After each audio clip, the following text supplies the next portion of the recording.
Welcome to this series of final term preparation. ये final term की preparation series की video है। Complete series इस चैनल के ऊपर अपलोड की जा रही है और आज की वीडियो के अंदर आपको MGT 611 के फाइनल टर्म की प्रिपरेशन के लिए मेन पॉइंट्स करवाए जा रहे हैं लेक्चर नंबर 19 से लेकर लेक्चर नंबर 30 तक के। तो शुरू करते हैं आज के इस ट्यूटोरियल को। कॉन्ट्रैक्ट ऑफ गारंटी से हम स्टार्ट करते हैं। Understanding contract of guarantee under Pakistani law. जो कॉन्ट्रैक्ट ऑफ गारंटी है पाकिस्तान के अंदर, ये जो है इसको गवर्न किया जाता है जो सेक्शन नंबर 126 है कॉन्ट्रैक्ट एक्ट 1872 का। और ये एक ऐसा एग्रीमेंट होता है कि इसमें 3 पार्टीज़ जो है वो शामिल होती हैं, श्योरिटी, प्रिंसिपल, डेटर और जो है वो क्रेडिटर। और जो एसेंस है इस कॉन्ट्रैक्ट का वो लाई करता है श्योरिटी का जो प्रॉमिस होता है डिस्चार्ज करने के लिए लाइबिलिटी प्रिंसिपल डेटर की डिफ़ॉल्ट होने के केस के अंदर। और सिंपल कॉन्ट्रैक्ट के मुकाबले में एक गारंटी जो है एक एक्सेसरी कॉन्ट्रैक्ट होता है, यानी कि ये डिपेंड करता है एग्जिस्टेंस के ऊपर प्राइमरी ऑब्लिगेशन के। और श्योरिटी की जो लाइबिलिटी है वो सेकेंडरी है और आती है तभी जब प्रिंसिपल डेटर फेल हो जाता है फुलफ़िल करने के लिए उसकी जो ऑब्लिगेशन होती है प्राइमरी कॉन्ट्रैक्ट के अंडर में। और ये लीगल अरेंजमेंट प्रोवाइड करता है एश्योरेंस जो है क्रेडिटर्स को कि उनका फाइनेंशियल इंटरेस्ट जो है प्रोटेक्ट होता है अगर प्रिंसिपल डेटर जो है वो डिफ़ॉल्ट भी कर जाए तब भी। जो सुप्रीम कोर्ट ऑफ पाकिस्तान है उसने क्लैरिफाई किया है कि गारंटी जो है वो सिर्फ कोलेट्रल नहीं है बल्कि एक इंडिपेंडेंट जो है वो कॉन्ट्रैक्ट है और एनफोर्सेबल होता है डेटर्स का जो फेलियर होता है परफॉर्म करने का। जो कॉमन फॉर्म है गारंटीज़ की उसके अंदर शामिल है परफॉर्मेंस बॉन्ड्स, इसके अलावा बैंक्स गारंटी जो कि वाइडली जिनका यूज़ किया जाता है कमर्शियल ट्रांजैक्शन में। और जो एनफोर्सेबिलिटी होती है गारंटीज़ की वो डिपेंड करती है कंप्लाइंस के ऊपर स्टैट्यूटरी रिक्वायरमेंट्स के साथ, जिसके अंदर शामिल होते हैं क्लियर कंसेंट और लॉफुल कंसिडरेशन। और पाकिस्तान के अंदर गारंटीज़ जो वो क्रिटिकल होती हैं सिक्योर करने के लिए लॉन्स को, और इसके अलावा फैसिलिटेट करने के लिए ट्रेड्स को और इंश्योर करने के लिए जो कॉन्ट्रैक्चुअल परफॉर्मेंस होती है। और ये वाइटल रोल भी प्ले करती है रिस्क मैनेजमेंट के अंदर बिजनेसेस और फाइनेंशियल जो इंस्टीट्यूशंस होते हैं। अंडरस्टैंड करना राइट्स और जो एप्लीकेशन होती है हर पार्टी की वो ज़रूरी होता है। और श्योरिटी को लाजमी तौर पर ऑनर करना चाहिए कमिटमेंट जो है डिफ़ॉल्ट के ऊपर। और जबकि क्रेडिटर को जो है वो एक्ट करना चाहिए गुड फेथ के अंदर, ना कि इम्पेयर करना चाहिए श्योरिटी की पोजीशन को। Now the contracts of bailment, pledge and agency. bailment and pledge के बारे में हम देखते हैं। बेलमेंट को डिफ़ाइन किया गया है सेक्शन 148 के अंडर जो कॉन्ट्रैक्ट एक्ट है 1872 का। और इससे मुराद जो वो क्या होता है कि डिलीवरी होती है, delivery of good by one person, यानी कि जो एक पर्सन है जो कि बेलर होता है टू अनदर पर्सन, दूसरे को करता है वो जो कि बेली होता है। बेलर करता है बेली को स्पेसिफिक पर्पस के लिए, कोई ख़ास पर्पस होगा। और अंडर अ कॉन्ट्रैक्ट के अंदर के जो गुड्स हैं goods will be return one the purpose is accomplish. जब पर्पस मुकम्मल हो जाएगा तो गुड्स जो है उनको वापस कर दिया जाएगा। एसेंशियल फीचर्स की अगर हम बात करें तो उसके अंदर शामिल हैं डिलीवरी होना मूवेबल गुड्स की, एग्जिस्टेंस होना कॉन्ट्रैक्ट की, और ऑब्लिगेशन होना रिटर्न करने के लिए गुड्स जो है ओरिजिनल या फिर एग्रीड फॉर्म के अंदर। और ऑनरशिप जो है वो रहती है बेलर के पास, क्योंकि पोजीशन ट्रांसफ़र कर दिया जाता है बेली को। और प्लेज की अगर हम बात करें तो इसको गवर्न करता है सेक्शन 172 जो कि एक स्पेशल टाइप है बेलमेंट की, जहाँ पर गुड्स जो है डिलीवर किए जाते हैं एज अ सिक्योरिटी रीपेमेंट के तौर पर एक डेट या फिर जो परफॉर्मेंस ऑफ प्रॉमिस होती है। और पार्टीज़ जो होती हैं इसमें उसके अंदर पॉनर होता है जो कि बेलर होता है, और पोनी होता है जो कि बेली होता है। जो पोनी होता है उसके पास राइट्स होता है जैसे कि रिटेन करने का गुड्स जब तक पेमेंट ना हो, या फिर सेल करने का उसको डिफ़ॉल्ट के ऊपर। जबकि पोनर जो है वो रिटेन रखता है, बरकरार रखता है ऑनरशिप भी, और राइट होता है कि वो रिडीम कर सके गुड्स को जब भी ऑब्लिगेशन मुकम्मल हो जाती है। ये कॉन्सेप्ट हैं, ये फंडामेंटल्स होते हैं कमर्शियल ट्रांजैक्शन में, ख़ास तौर पे अगर हम देखें बैंकिंग और ट्रेड के अंदर, क्योंकि ये प्रोवाइड करता है मैकेनिज़्म लोन सिक्योर करने के लिए और ऑब्लिगेशन के लिए बगैर किसी ऑनरशिप की ट्रांसफ़र हुए बगैर। Now the agency under Pakistani law, अगर हम एजेंसी वगैरह की बात करते हैं, सो जो एजेंसी रिलेशनशिप है वो गवर्न होता है सेक्शन नंबर 182 से लेकर 238 तक, कॉन्ट्रैक्ट एक्ट 1872 का। और एक एजेंट जो होता है, एक एजेंट क्या होता है, is a person employ to act on behalf of another. एक एजेंट असल में करता क्या है कि ये किसी के बिहाफ पे काम कर रहा होता है दूसरे शख्स के, और वो प्रिंसिपल होता है। एजेंट और प्रिंसिपल, जिसके लिए वो काम कर रहा होता है वो प्रिंसिपल है, और जो काम करने वाला है वो एजेंट होता है। और डील किया जा रहा होता है किसी एक थर्ड पार्टी से। तो अब जैसे स्टेट एजेंसी में हम जब जाते हैं, वहाँ पर स्टेट एजेंट मौजूद होता है। तो जब उसको हम कोई भी प्रॉपर्टी वगैरह सेल करने के लिए देते हैं, वो हमारा एजेंट है और हम उसके प्रिंसिपल होंगे, हम उसके प्रिंसिपल कहलाए जाएंगे। और थर्ड पार्टी जिसको बेचा जा रहा है वो कोई भी प्रॉपर्टी, तो वो थर्ड पार्टी जो है उसके साथ डील किया जा रहा होगा।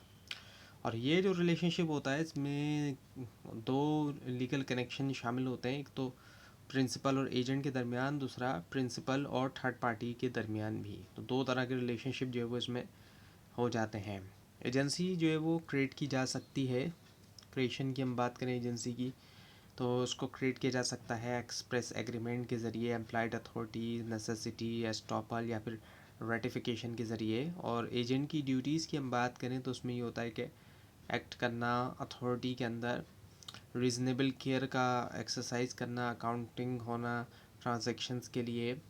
जबकि प्रिंसिपल को आइडेंटिफाई करना चाहिए एजेंट को, और पे करना चाहिए एग्रीड रेम्यूनरेशन। और टर्मिनेशन एजेंसी की हो सकती है म्यूचुअल कंसेंट से, कंप्लीशन से, पर्पस के, रिवोकेशन से, डेथ से, इंसैनिटी या फिर इंसॉल्वेंसी से। एजेंसी क्रूशल होती है कमर्शियल ऑपरेशन में अगर हम देखें, और इसी से बिज़नेस क्या करते हैं, एक्सपैंड करते हैं, रीच और डेलीगेट करते हैं रिस्पॉन्सिबिलिटीज़। और इसी से ट्रांजैक्शंस जो है वो भी अंडरपिन होती हैं, जैसे कि सेल्स रिप्रेजेंटेशन हो गई, डिस्ट्रीब्यूशन एग्रीमेंट हो गया, और जो पावर ऑफ अटर्नी अरेंजमेंट्स वगैरह हो गए। So now the law of partnership. अब पार्टनरशिप के बारे में हम बात करते हैं। पार्टनरशिप के बिज़नेस के बारे में तो शायद आपको मालूम ही होगा कि क्या होता है जब दो या दो से ज़्यादा लोग शामिल होते हैं बिज़नेस में, ऑनर्स जो है यानी कि, तो तब जो है वो पार्टनरशिप होता है। और पार्टनरशिप एक्ट 1932 का जो है वो चल रहा है, और इसके मुताबिक हम देखें तो partnership is defined as a relationship between persons who agreed to share profit of a business carried on by all और any of them acting for all. यानी कि एक पार्टनरशिप असल में क्या है, एक रिलेशनशिप है तो कुछ लोगों के दरमियान, और वो दो या दो से ज़्यादा लोग होंगे जो पार्टनर्स होते हैं, जो ऑनर्स होते हैं बिज़नेस के, और वो एग्री हैं कि शेयर करेंगे प्रॉफिट जो है बिज़नेस का। अब पार्टनरशिप में ये होता क्या है कि प्रॉफिट शेयर किया जाता है, रिस्पॉन्सिबिलिटी भी शेयर की जाती है। हर चीज़ जो है वो ऑनर्स के दरमियान, पार्टनर्स के दरमियान शेयर किया जाता है। और बिज़नेस फिर चलाया जाता है। बिज़नेस चलाता है कौन, जो एक्टिव पार्टनर होगा। जो एक्टिव पार्टनर होता है वो चलाएगा। और कई सारे पार्टनर्स होते हैं, तो मुख्तलिफ़ तरह के पार्टनर होते हैं, तमाम पार्टनर एक जैसे नहीं होते। यानी कि एक एक्टिव पार्टनर है तो एक स्लीपिंग पार्टनर हो सकता है, एक ऐसा पार्टनर जिसने इन्वेस्ट तो कर दिया है लेकिन वो कोई मैनेजमेंट के अंदर पार्टिसिपेट नहीं करेगा, क्योंकि वो एक्टिव ही वो नहीं है। उसने एक ने कहा कि मैं पार्टिसिपेट करूँगा, उसने पैसा नहीं लगाया, वो एक्टिवली बिज़नेस को रन करेगा। दूसरे ने कहा कि मैं पैसा लगा रहा हूँ लेकिन मैं बिज़नेस में पार्टिसिपेट नहीं करूँगा। तो ये जो है इस तरीके से भी पार्टनरशिप जो है वो होती है। और ये भी हो सकता है कि दोनों ने 50-50% जो है वो लगाया हो पैसा, और दोनों ही मिल के काम करें, ये भी हो सकता है। या फिर पॉसिबल ये भी हो सकता है कि एम्प्लॉयज़ से काम करवाएं, वो सिर्फ उसको चेक एंड बैलेंस रखें। तो मुख्तलिफ़ तरह की जो है वो सूरत हाल होती है। सो की फ़ीचर जो होते हैं पार्टनरशिप के, अगर हम उसको देखें तो उसमें फॉर्मेशन जो है वो आ जाती है। फॉर्मेशन थ्रू एग्रीमेंट भी आ जाता है उसके अंदर। एक तो एक एग्रीमेंट के ज़रिए इसको फॉर्म किया जाएगा, और उसके अलावा ये कि इसमें म्यूचुअल ट्रस्ट होता है पार्टनर्स का आपस में एक दूसरे पे, फिड्यूशरी ड्यूटीज़ होती हैं पार्टनर्स के दरमियान। पार्टनरशिप जो है वो सेपरेट लीगल एंटिटी नहीं है। अच्छा, एक अहम चीज़ ये कि पार्टनरशिप जो है वो सेपरेट लीगल एंटिटी नहीं है। जिस तरीके से कंपनी सेपरेट लीगल एंटिटी है, कंपनी खुद एक पर्सन है, पार्टनरशिप कोई एक पर्सन नहीं है। पार्टनरशिप के नाम पे केस करना या पार्टनरशिप किसी पे केस करे, इस तरह की चीज़ें नॉर्मली तौर पे पार्टनरशिप में नहीं होती, जो कंपनी के केस में हमें देखने में मिलती हैं। और एक ये भी चीज़ है कि पार्टनर्स की अनलिमिटेड लाइबिलिटी होती है, बिल्कुल सोल प्रोप्राइटरशिप की तरह। ऐसा नहीं होता है कि पार्टनर्स की लाइबिलिटी लिमिटेड हो, यानी कि अगर पार्टनरशिप जो है वो उसके ऊपर डेट ज़्यादा हो और जितना इन्वेस्ट किया गया है, तो पार्टनर्स की अपनी पर्सनल प्रॉपर्टी वगैरह भी स्टेक पे लग सकती है, जबकि कंपनी के केस में ऐसा नहीं होता। जितना इन्वेस्ट किया है उतने ही वो लायबल होते हैं। तो ये अनलिमिटेड लाइबिलिटी की वजह से होता है। हाँ, कुछ ऐसी पार्टनरशिप होती हैं वहाँ पर लिमिटेड लाइबिलिटी होती है, जैसे कि लिमिटेड लाइबिलिटी पार्टनरशिप, कुछ नई जो मॉडर्न फॉर्म्स हम देख रहे हैं, तो वो हमें इस तरह की भी पार्टनरशिप दिखाई देती है कि वहाँ पे लिमिटेड लाइबिलिटी होती है। सो इसमें मुख्तलिफ़ तरह की हम पार्टनरशिप की टाइप्स देखते हैं। हमारे पास जनरल पार्टनरशिप आ जाती है, पार्टिकुलर हो गई, किसी ख़ास प्रोजेक्ट के लिए बनाई गई पार्टनरशिप होती है। अक्सर प्रोजेक्ट्स जो होते हैं वो पार्टनरशिप के ऊपर भी होते हैं, और वो एक ख़ास मकसद के लिए बनाए जाते हैं, और मकसद पूरा हो जाता है, पार्टनरशिप भी ख़त्म हो जाती है। और जो लिमिटेड लाइबिलिटी पार्टनरशिप होती है उसमें लिमिटेड लाइबिलिटी होती है। अच्छा, राइट्स होते हैं पार्टनरशिप के, राइट और ड्यूटी दोनों होती हैं। जब हम राइट्स की बात करते हैं तो उसके अंदर ये कि मैनेजमेंट में पार्टिसिपेट करने का हर पार्टनर के पास राइट है कि वो मैनेजमेंट में हिस्सा ले सके। प्रॉफिट शेयरिंग ऑब्वियसली बात है, जैसे कि आपको बताया गया कि प्रॉफिट शेयर करना, इसी वजह से ही पार्टनरशिप में पार्टनर्स आते हैं कि वो भी ऑब्वियसली बात है उनको प्रॉफिट में शेयर मिलेगा। और एक बहुत इम्पॉर्टेंट चीज़ है कि एक्सेस टू रिकॉर्ड्स, जो भी रिकॉर्ड है, अब वो चाहे अकाउंट्स का रिकॉर्ड है या फिर बाकी रिकॉर्ड है, उस रिकॉर्ड तक एक्सेस हो। पार्टनरशिप की जो भी रिकॉर्ड किया जा रहा है डेटा को, उस तक एक्सेस होना पार्टनर्स का राइट है। और अगर हम इनकी ड्यूटीज़ की हम बात करें तो जहाँ पर राइट है वहाँ पर ड्यूटीज़ भी आती हैं। तो ये कि एक्ट इन गुड फेथ, ईमानदारी के साथ काम करें वो, और identifying for losses caused by misconduct. Obviously बात है, लॉस जो है वो आएंगे तो फिर उसकी तलाफ़ी भी की जाएगी। और इसके अलावा ये कि रजिस्ट्रेशन जो होती है पार्टनरशिप की, इसकी रजिस्ट्रेशन भी और इसकी डिसोल्यूशन होती है। रजिस्ट्रेशन जो है वो वैसे तो ऑप्शनल होती है, लेकिन उससे लीगल रिकग्निशन होती है, कुछ केसेस में लाजमी भी हो सकती है। और फ़ायदे होते हैं, जैसे कि सीयू वगैरह करना चाहें तो उसमें आसानी रहती है, इस तरह की चीज़ें भी होती हैं। और डिसोल्यूशन जो होती है ये हो सकती है बाय एग्रीमेंट भी हो सकती है, नोटिस के ज़रिए भी, डेथ के ज़रिए पार्टनर की, या फिर इंसॉल्वेंसी या फिर कोर्ट ऑर्डर दे दे। सो अंडरस्टैंड करना पार्टनरशिप लॉ जो है ये जो है वो ज़रूरी होता है एंटरप्रेन्योर्स के लिए भी, बिज़नेस के लिए भी, इंश्योर करने के लिए, कंप्लायंस और प्रोटेक्ट करने के लिए, इंटरेस्ट भी ना।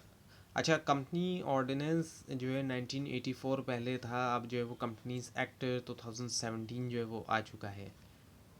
अब ये जो 1984 का कंपनी ऑर्डिनेंस था, इसको रिप्लेस कर दिया है कंपनीज एक्ट 2017। इससे पहले 2016 का भी ऑर्डिनेंस एक आया था। अब जो 2017 का आ गया है, ये जो है ये चल रहा है। तो पहले 1984 का हुआ करता था, और बहुत सी बुक्स के अंदर, जो पुरानी बुक्स हैं उसके अंदर आपको 84 दिखाई देगा, क्योंकि कॉर्नरस्टोन था कॉर्पोरेट रेगुलेशन का पाकिस्तान के अंदर। तकरीबन 3 डेकेड्स तक ये चला, और इसके अंदर जो रूल्स थे इन कॉरपोरेशन के, गवर्नेंस के, और शेयर कैपिटल के, फाइनेंशियल रिपोर्टिंग, और किस तरह से फाइंडिंग अ प्रोसीजर है। और कंपनीज़ को रिकग्नाइज़ किया गया as a separate legal entities उनके मेंबर्स से। जैसे कि आपको बताया गया कि कंपनीज खुद एक पर्सन है, सेपरेट लीगल पर्सन है या सेपरेट लीगल एंटिटीज़ हैं।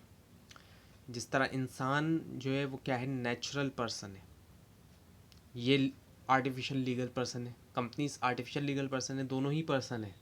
ह्यूमन भी पर्सन है, कंपनी भी पर्सन है, but the human are natural persons and while the companies are artificial legal person. So this is the difference between human and companies, main difference between. So जो ordinance है इसमें classified ये भी किया गया था कंपनीज को प्राइवेट और पब्लिक के अंदर।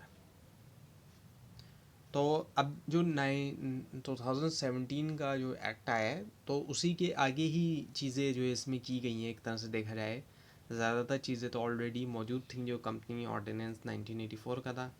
उसके अंदर प्राइवेट कंपनीज़ को रिस्ट्रिक्ट किया गया मैक्सिमम 50 मेंबर्स के साथ, जबकि पब्लिक लिमिटेड के अंदर जो है ऑब्वियसली बात है जितने भी चाहे उतने ऑनर्स हो सकते हैं, यानी कि जो शेयर होल्डर्स होते हैं वो उतने हो सकते हैं। अच्छा, जो security and exchange commission of Pakistan ACCP ये एडमिनिस्टर करता है कॉर्पोरेट कंप्लायंस जो है कंपनीज वगैरह की, यानी कि और इस बात को यकीनी बनाता है कि ट्रांसपेरेंसी हो और इन्वेस्टर की प्रोटेक्शन का ख्याल रखा जाए। सो अंडरस्टैंड करना इन प्रोविजंस को ज़रूरी होता है बिजनेसेस के लिए कि वो नेविगेट करें इन कॉर्पोरेशन गवर्नेंस और जो कंप्लायंस ऑब्लिगेशन है उनको इफेक्टिवली तौर पर।